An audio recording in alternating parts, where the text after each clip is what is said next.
Hi, how to create a header sheet and print files in sets. So for example, if you work at a school and you want to print out, say, 6 different names header sheets with files afterwards for like an examination, for example, then this software now is able to do this. First of all, this is the type of format it would output. You can change this to whatever you want, and you can put other information in there and format it exactly how you want. But this is just the example that comes with the software.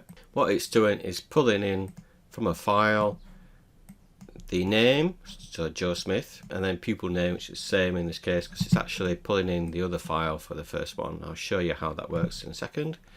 And it's pulling in the age, which is there comma separated, into field 2. So to do this, first of all, you need to install Batch Print Pro.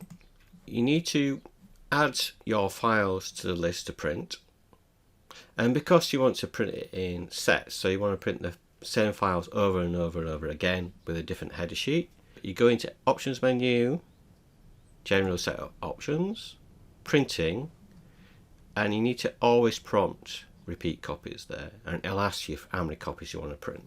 So to set up the actual separator sheet, the header sheet, if you go into Options menu, Separator banner page setup. Now in here it will be blank to start with, so to set it up you just click on Generate Separator File on the fly, click Browse. Now there is an example in this folder here, which is the install folder, called Set Template Report. Okay, if you click on V, that views it, and you can edit it in Word how you want it to.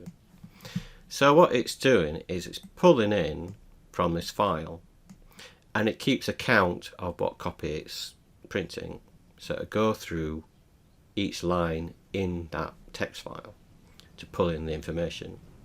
So it's that simple really. So a normal pull would just pull in from just a simple text file of data, one line is pulled in at a time. With a pull 1, it looks for a formatted file. So if it's got a comma separated, so it'll pull in Joe Smith for pull 1 and then Alex Jones. But for pull 2, it'll pull in the second field here, which is the age. So if you add 3, so if you add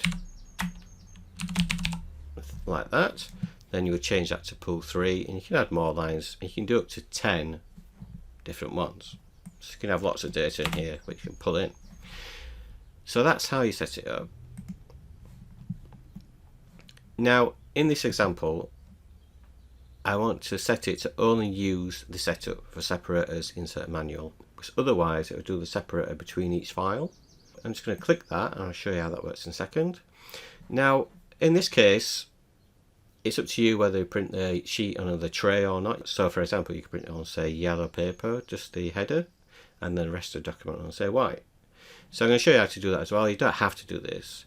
Click on Browse, and if you go into Examples, now you need to pick the name of your printed tray. So it can be drawer or cassette, or in this case it's tray. So I'm going to do tray 2.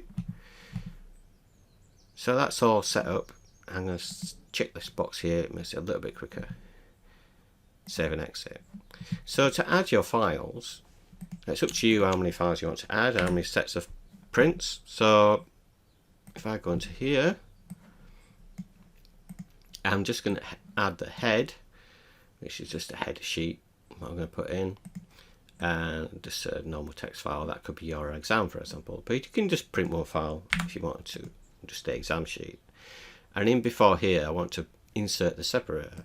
So if I right mouse as separator before here, I'll put it in there. So basically what it's going to do is it's going to print the separator on tray 2, and then it's going to print the document on whatever default tray it's set. So if you go into File menu, Printer Setup, I've got it set to tray 1 there, which is exactly what I want. So you just select what you want and click OK. So this is ready to go now. So I'm going to click Print. Now how many copies, so basically how many sets you want to do. So in this case I've got 1, 2, 3, 4, 5 names, but you can add like an extra one at the end if you just need a spare copy. So I'm going to put 6. I'm just going to cancel those so you can see what's happening. Save and print. So as you can see, it's generating the separator now. So it's pulling in the information from the text file for the first one, and then it'll print the file afterwards, and then it'll do the next one. So it'll do this 6 times. So go back to here, you can see the copy that is printing. So in this software here, you normally can't see it in the print queue software in Windows, but in this Spoolku Viewer++ that we have, another piece of software, you can actually view the print without actually printing it.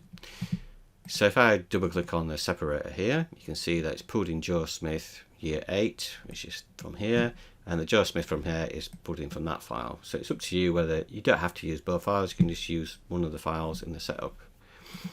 So the next one down should be the actual document that I'm printing, just a simple document there, there's nothing really in it. And then the next separator before that will be the next person down, which is Alex Jones, year 9. And then it'll print the file afterwards, which should be like the exam paper, and the next separator will be the next name down, and so on to the end. So we've got Elon Musk and Bill Gates, and then the end one will be just blank because there's no actual name to put in. So that can be like a spare copy. Now the separator has many options, so you can put in other information. If you go into HTML help, scroll down and look for the separator template.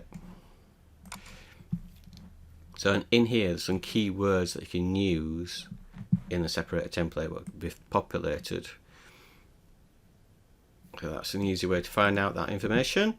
You can also put multiple files in here. You can put like different types of documents as well. You can also append these files into one as well, so the print has one print job. So in case you want to staple all together, then you can staple, these 3 files together. If it's a different format of file than PDF, then you need to go into Options menu, Conversion Setups, and in this case I want to convert all Word docs to PDF. Now I can check this box here, print PDFs as one file. So now click on print. So I wanted to say, I'll just do 2 for this example.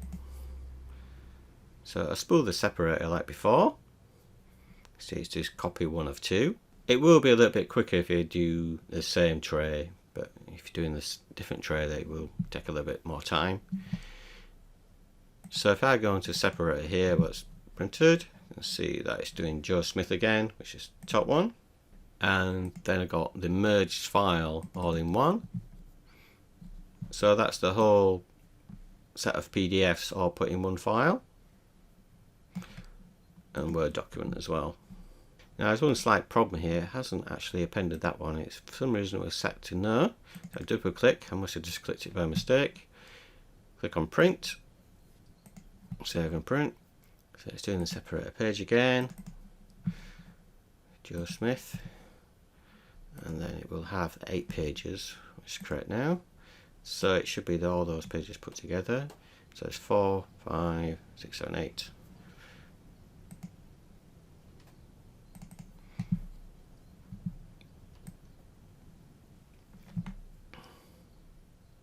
And then the next separator down will be Alex Jones, and then merged PDF again at the end. So this is great for schools, universities, any where you're printing sets of documents for different people. It's perfect for that. Download the free trial and give it a try.